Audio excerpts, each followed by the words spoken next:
In the previous episode, Belshazzar drank from the sacred vessels of Jerusalem's temple and watched in horror as a hand wrote his doom on the wall. That night, Babylon fell.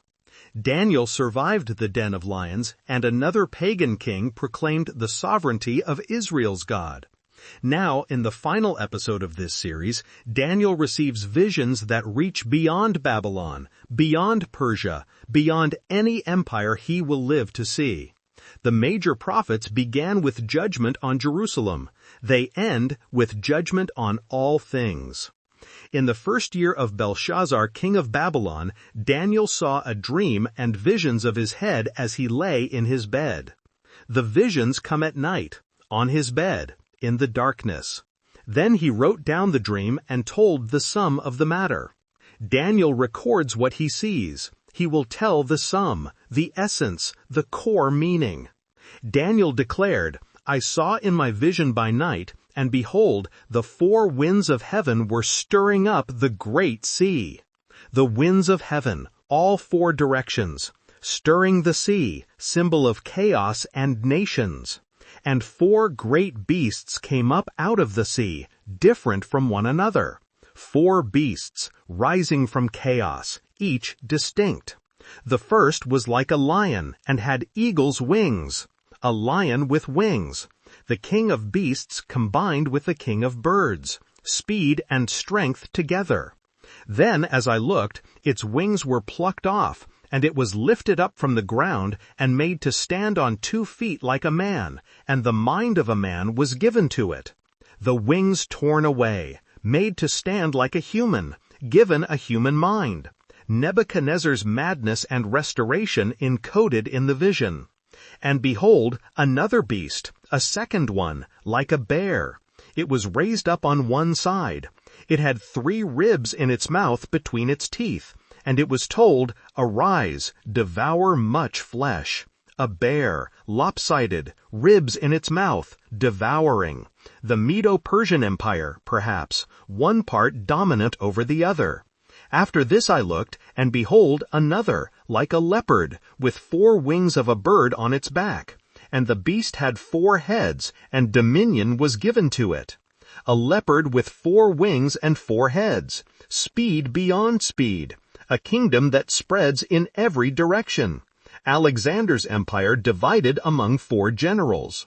After this I saw in the night visions, and behold, a 4th beast, terrifying and dreadful and exceedingly strong. It had great iron teeth. It devoured and broke in pieces and stamped what was left with its feet. It was different from all the beasts that were before it, and it had 10 horns. The 4th beast defies comparison. No animal analogy suffices. Iron teeth, crushing everything.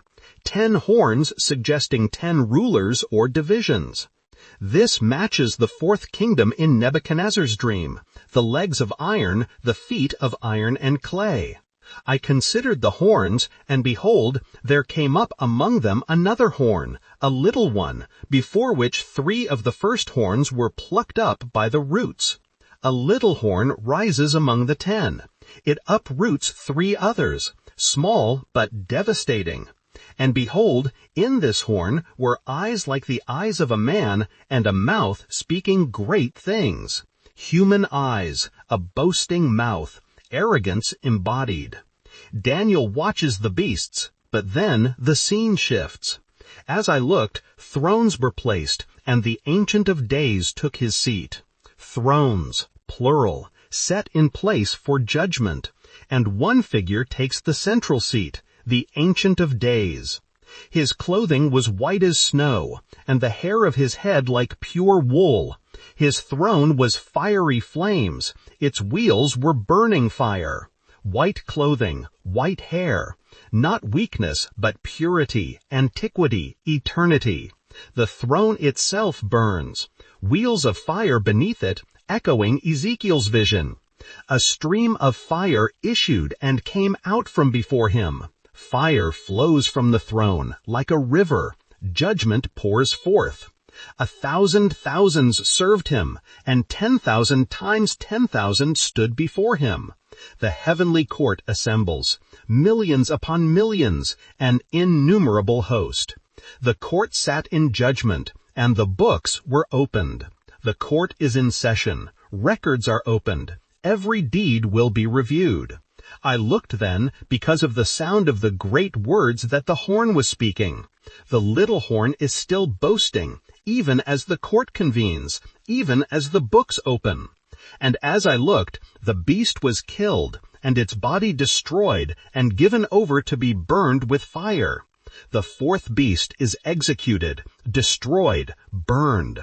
As for the rest of the beasts, their dominion was taken away, but their lives were prolonged for a season and a time.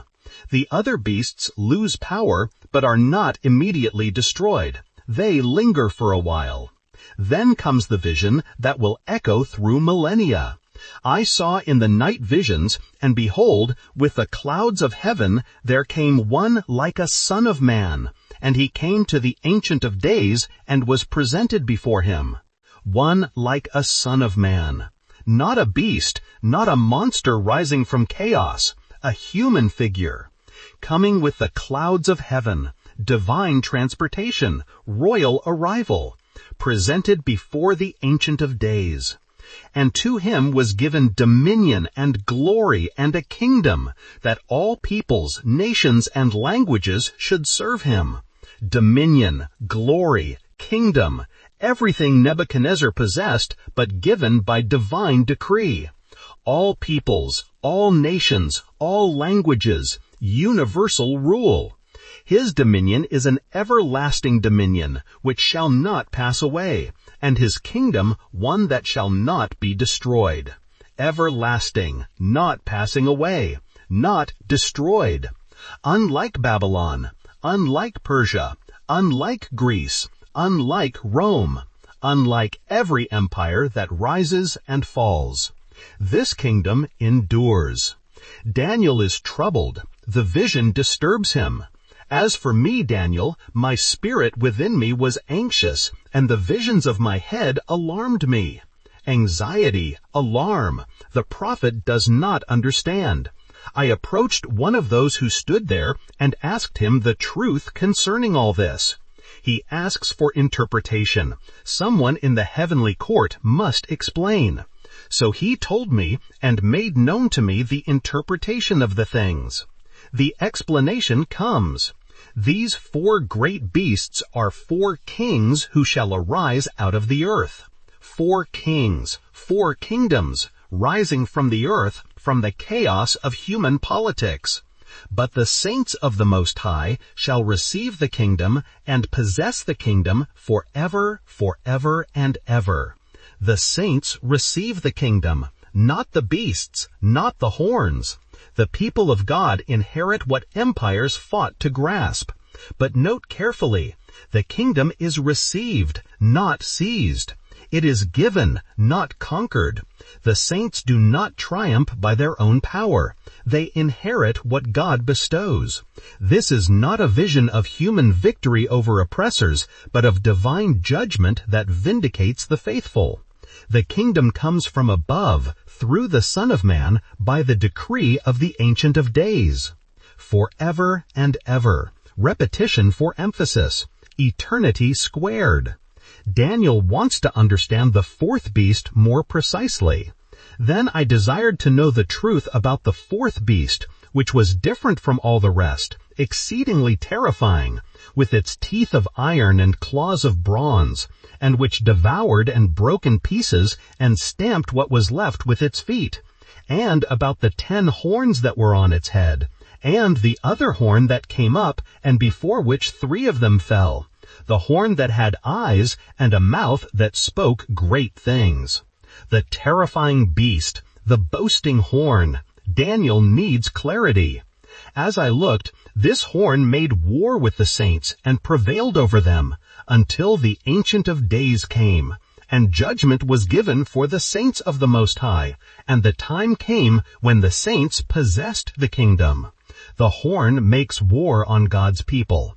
The horn wins for a time, but only until the Ancient of Days intervenes. Judgment given for the saints. Possession of the kingdom. The interpreter explains the fourth beast.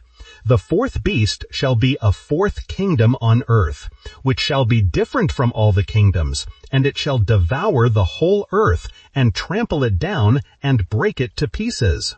A world-devouring empire, unlike anything before. As for the 10 horns, out of this kingdom 10 kings shall arise, and another shall arise after them. He shall be different from the former ones, and shall put down 3 kings. He shall speak words against the Most High, and shall wear out the saints of the Most High, and shall think to change the times and the law. And they shall be given into his hand for a time, times, and half a time, 3.5, an incomplete 7. Interpreters have long debated whether this horn represents a single figure or a sixth. I lifted up my eyes and looked, and behold, a man clothed in linen, with a belt of fine gold from Uphaz around his waist. His body was like beryl, his face like the appearance of lightning, his eyes like flaming torches, his arms and legs like the gleam of burnished bronze, and the sound of his words like the sound of a multitude. A figure of overwhelming glory, like Ezekiel's visions, fire and lightning and bronze. And I, Daniel, alone saw the vision, for the men who were with me did not see the vision, but a great trembling fell upon them, and they fled to hide themselves. Daniel sees. His companions feel something and flee in terror. So I was left alone and saw this great vision, and no strength was left in me. My radiant appearance was fearfully changed, and I retained no strength. Daniel collapses, all strength gone, his appearance changed by proximity to glory. The figure touches him, strengthens him, begins to speak of what is to come. A detailed prophecy follows.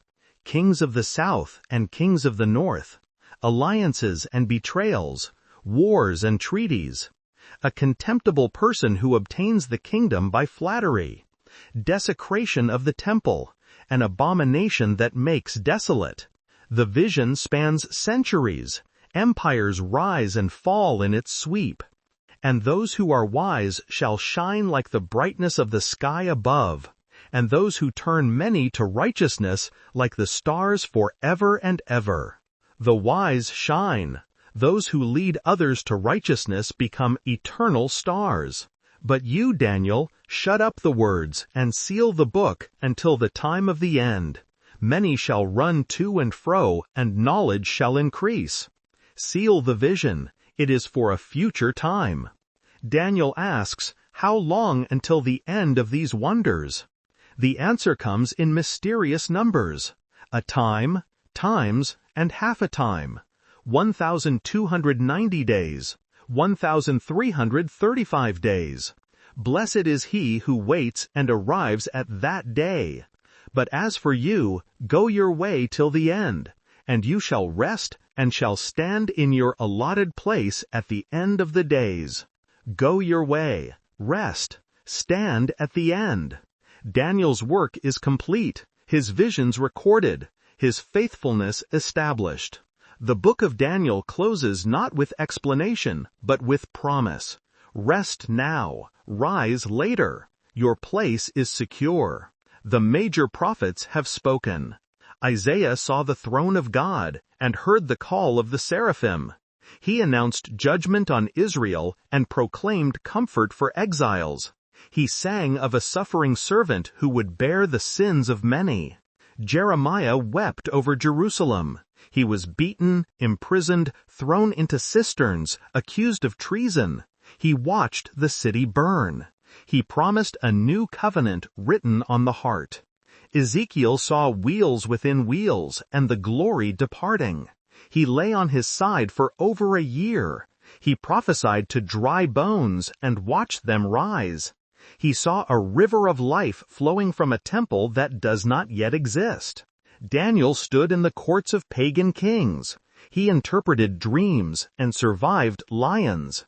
He received visions of beasts and thrones and a Son of Man coming with the clouds. They all saw the same truth from different angles. God judges, God saves. The kingdoms of men will pass away. The kingdom of God will endure. The head of gold gives way to silver, bronze, iron, clay. But the stone not cut by human hands becomes a mountain that fills the earth. The bones in the valley rise. The river from the temple heals the Dead Sea. The Son of Man receives dominion that will never end. And those who are wise shall shine like stars forever. Thank you for listening to this series on the major prophets. We have walked with Isaiah through visions of holiness and songs of the suffering servant. We have wept with Jeremiah over Jerusalem's fall and heard promises of a new covenant. We have stood with Ezekiel in the valley of dry bones and watched the glory return. We have knelt with Daniel in prayer and stood with him before thrones of fire. They all saw the same truth from different angles. God judges, God saves. The kingdoms of men will pass away. The kingdom of God will endure. The head of gold gives way to silver, bronze, iron, clay. But the stone not cut by human hands becomes a mountain that fills the earth. The bones in the valley rise. The river from the temple heals the Dead Sea. The Son of Man receives dominion that will never end. And those who are wise shall shine like stars forever. Thank you for listening to this series on the major prophets. We have walked with Isaiah through visions of holiness and songs of the suffering servant. We have wept with Jeremiah over Jerusalem's fall and heard promises of a new covenant. We have stood with Ezekiel in the valley of dry bones and watched the glory return. We have knelt with Daniel in prayer and stood with him before thrones of fire. The story continues.